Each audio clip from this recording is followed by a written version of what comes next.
Hello and welcome back to the channel. Now today's video we've got a familiar face. We've got Jay back on the channel with the first drive in his GT3, a long time coming. But before you buy your next car, make sure you use car vertical. If you don't use car vertical, you can get absolutely stung, and I've seen it happen so many times. There's so many horror stories and examples of cars out there that look amazing but have actually had a horrible history. Accident damage, mileage discrepancies, recalls, thefts in the past, outstanding finance, all sorts of things that you really would want to know about before you buy your next car, you can discover with Car Vertical. I will not buy a car without running a Car Vertical report. Use the code on the screen anyway and you get a special discount. Make sure you do that. Please do not get stung. It's absolutely normal when you're looking for a car to walk away from some of them before you actually decide on a final one to buy. Okay, so please make sure you're using a Car Vertical report before you buy your next car. As you've seen, it'll bring up all sorts of things, including photos of accident damage. Some of them are absolutely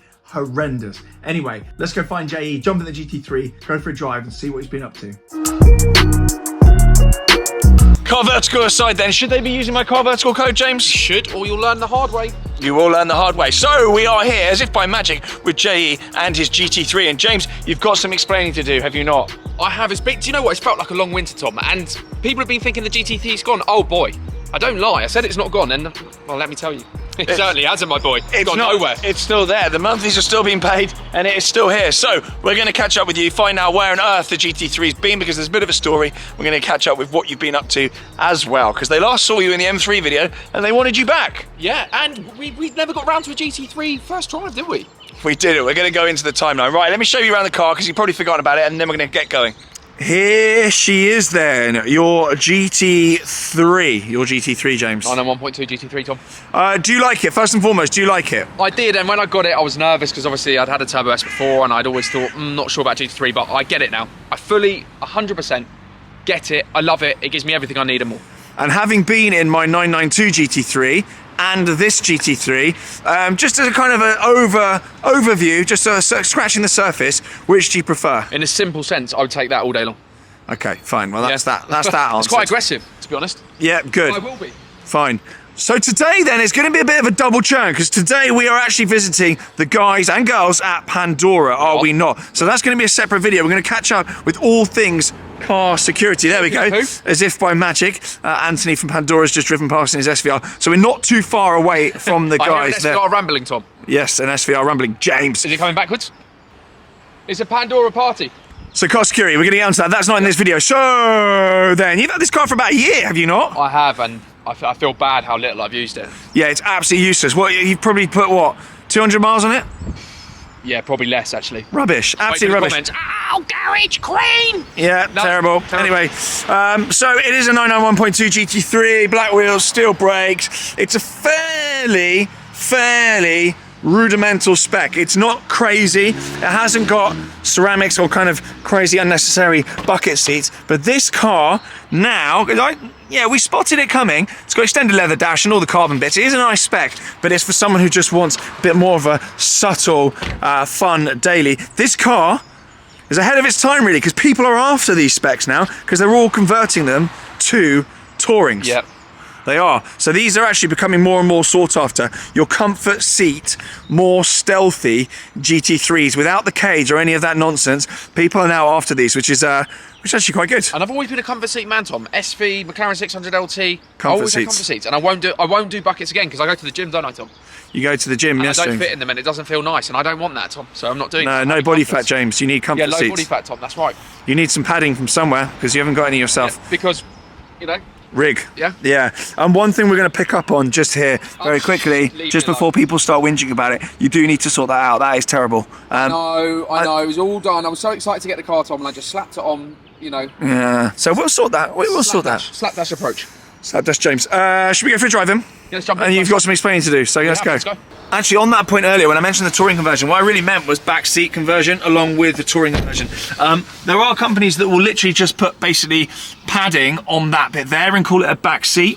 But what you want to do is you want to go to RPM Technic and get your back seats done, because they'll actually do a proper seat conversion, not just stick padding on there and call it a seat. I would be doing an OEM spec conversion on my seats, particularly if I'm putting kids and stuff in the back. I would take it to RPM, and they will do a touring conversion as well with all the OEM parts, all the electronics, wiring looms, the whole lot. So you can actually have a 4-seater PDK touring 991.2, which a couple of my friends have actually done, and they are incredible. There isn't a better all things to all men car, and this is the perfect donor car for it. I mean, should you ever want to sell it, I mean, I think you'd be pretty good getting out of it. Anyway, let's go for a spin, because we've already promised we'd do that. Oh, it's very comfy in here, actually. Lovely stuff. PDK box is just the absolute nuts in these. Very nice. Leather steering as well. A very touring-y spec. Obviously, you've got sports chrono as well. All the bits you want, none of the bits you don't. Alcantara, cabin. Cabin. Fire up then, please, Jeff. Oh, I'm just finding the key, Thomas. The only car I own that is not keyless, and I actually really enjoy having a key to put in the ignition. Get rid of the beats, Tommy boy. Robin Thicke. Right, it's radio. Don't throw me under the bus. Ready? Ooh, a bit of a pop there. Very nice. Very nice. Exhaust button on. Good to roll? Aircon off. Let's go. Yeah, let's get a move on, boy. These are just so usable, aren't they? I just love it. This is great. You've got all the drama of a supercar, but without the aggro of it, and that's, for me, everything. Yeah. Alright. Get her up through the revs, boy. Let's hear it. It's just not going crazy. That PDK is nuts. It's like so smooth. It's like just a tone change. It's the only reason you know it's changed gear. You can't beat normally aspirated. A little bit of. You don't even know it's changing gear. Sick. Yeah, I love it. Noise, you wouldn't know. Do you know what? It's so intuitive, the box as well. When you want to just speed up progressively but not drop gears, it just knows exactly what you want. Yeah. I know obviously it's dependent on how you put your foot down, but it just, if you want to just go boom, boom, boom, boom, boom through the gears and get up to 60 nice and quickly without being aspo, you can. And it just knows. Sick. Sick. And it's comfy as well. The comfort seats particularly, very, very nice. So, timeline then. You've had the car, I don't know, about a year, argument's sake, maybe even longer than a year. I think June is a year, so just under a year, for argument's sake. I know, okay. Time flies. And you've done 200, 300 miles, so we've not really got much of a tail there. Where has it been? It's been in storage. Been in storage. I'm actually in a position now I can talk through where I store some of my cars and where this car's been as well. Yeah. It's with a company called Cars Up. Yeah. They're at a point now where they're allowed to be public that they are a business storing cars, because before they wanted to make sure all their ducks in a row before they started going out to the wider world and saying that we're a car storage unit.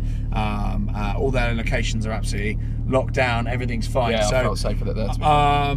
Amazing company. They're expanding. They've got posters all over Europe. This isn't an ad, by the way. This is literally just where I store my cars. That's where my cars I get so many questions. Where do you actually keep your cars? Because not all of them are at my house. Not all of yours are with you. Your Range Rover is where you are. But then this has just been underground. So Cars Up. I'll leave a link below as well. Tell them you've come from this video or come from me, and they'll look after you. They'll look after you anyway. But yeah, maybe see you down there. They've got 3 locations in London.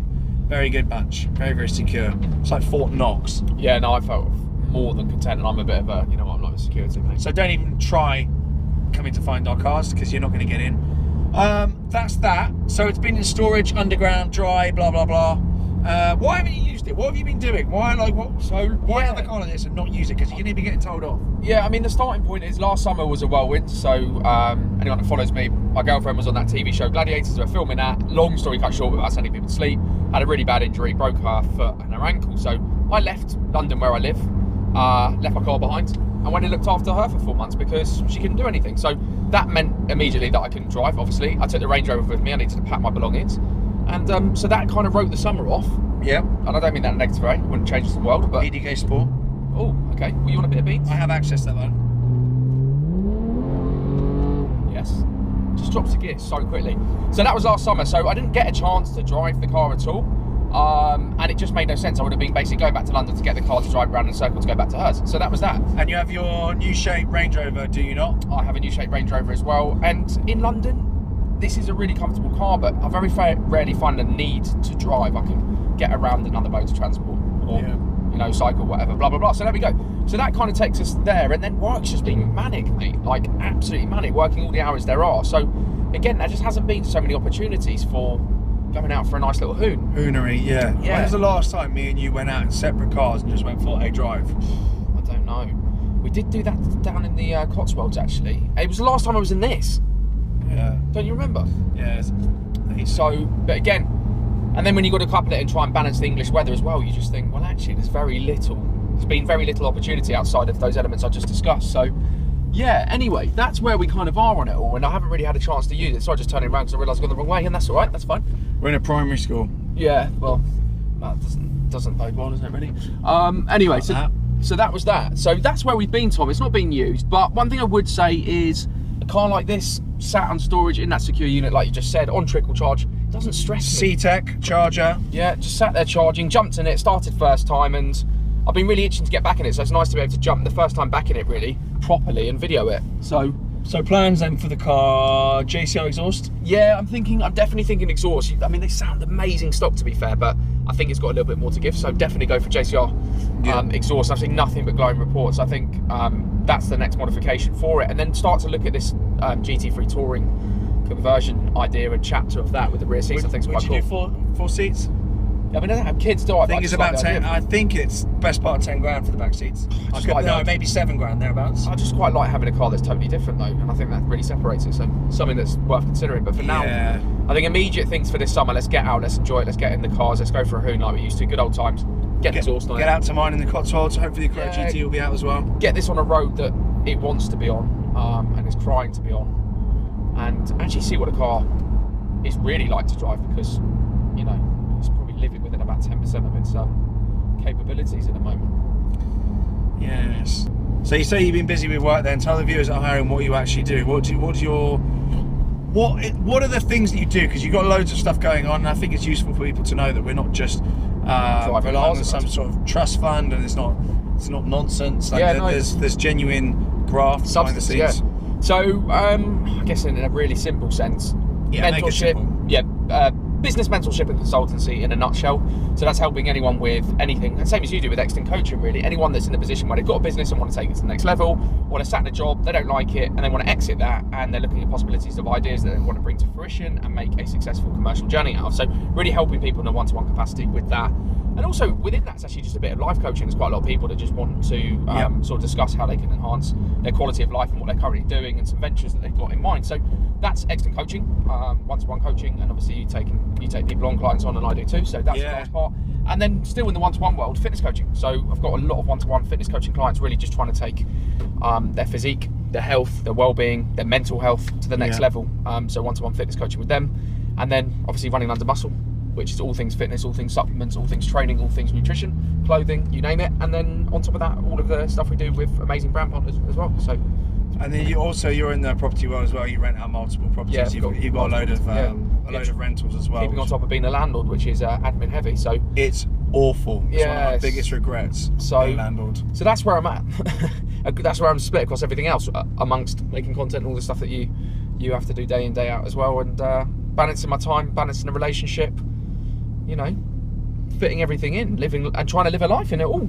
Well, actually living life, my own training, my own fitness, more cycling coming. So yeah, hopefully that's a good overview and hasn't sent anyone to sleep. No, but it's useful, and I think the boring stuff is actually the most interesting for those that are a little bit more tuned in and a little bit more aware of how much nonsense there is out there. Because I think it's safe to say nothing you do is particularly glamorous. I mean, some of the like the brand work we do looks glamorous, but that's the job. That's the whole thing. It's making it look fancy. That's what the job is. Yeah. The reality is, making content's one thing, but actually making money out of it is not glamorous at all. No. The admin behind it, and actually constantly sort of flogging stuff, that is, that's where the aggro comes in. But yeah, I think it's useful to go into that very definitely. So people don't think there's just smoke and mirrors or nonsense. I think it's safe to say there isn't any one thing you do that makes a massive ton of money. I think it's just across a case of lots of different things. And it's the same with me. People ask me, "Oh, where's your main income from? Yeah. What's the main thing you do? Where did your money come from?" And they assume there's one big thing, and then there's loads of ancillaries. It's not. Any given month, it can be a different. There's a pie chart, and those percentages can vary. This is awful. And this is the initiative test that's now being failed. Right, you can bump forward a little bit. Yeah, there we go. Yeah, I mean, and that's the thing, and like you say, that the split of how revenue comes in isn't the same every month. It's not linear. It could be one pie chart could be bar chart could be up and one could be down. But the point is, and like we said before, and we'll say it again, and it sounds cliche, multiple streams of revenue, especially in the current economic climate. Yes, things are shifting, but as long as you've got different bars that can adjust to that climate, and that ultimately is why our coaching is busy. So many people have realised that and are now making those inroads to really change their income profile and their ability to earn. Yep. We've seen it with CCN and COVID, and everyone got a sharp wake-up call. Even with interest rates, it's made people realise that their salary just doesn't go as far as they want it to, or that it should. Yeah, exactly that. And they're after churning more cash. All right, I think that is a good overview. The car's back on the channel. You're back on the channel. Yeah. It's been a summer of churning. So much more to come, and like the good old times, like you saw with the, sorry, just a bit of parking admin. Like you saw with the M3, we're going to go back to good old times. We are. We're going to do some the content people knew, the content people loved, the behaviour that they sort of loved, sort of hated. That's all going to come back. I'm not sure how much that's going to come back. Yeah, we're going to get onto Archie as well and get back on the channel, really annoy my viewers. Go down to his new business and troll it. Good. I think that's that. So we're now at Pandora. We're making a video here about car security updates, what thieves are now doing, and how to stop being a victim, because I don't want any of my audience having their car nicked. And it's sad to say it's gone from bad to worse. Yeah, it's still getting worse. They're nicking EVs now. People think Porsches are safe. There's a reason why I'm here in a Porsche. Yeah, they're not safe. And although it's been in storage, hence why I've been a bit more blasé, now there's no blasé about it. I'm using the car and I'm not taking any chances. So first pit stop, car security. Yes, so this has already got a meta track in it. Yep. So this has already got a tracker in it. We fitted that tracker quite a while ago actually here. And whilst it's been in storage, it's been fine down there, not worried about it getting nicked and cars up. But now you're going to be using it again, and with the thieves doing what they're doing, you're getting a Pandora system put in it. Yeah, I'm not leaving it where I want to go or where I want to stay. So we're going to cover that in this video after this one. So there's going to be another video here just about car security for those that have got a car and don't want to get it nicked.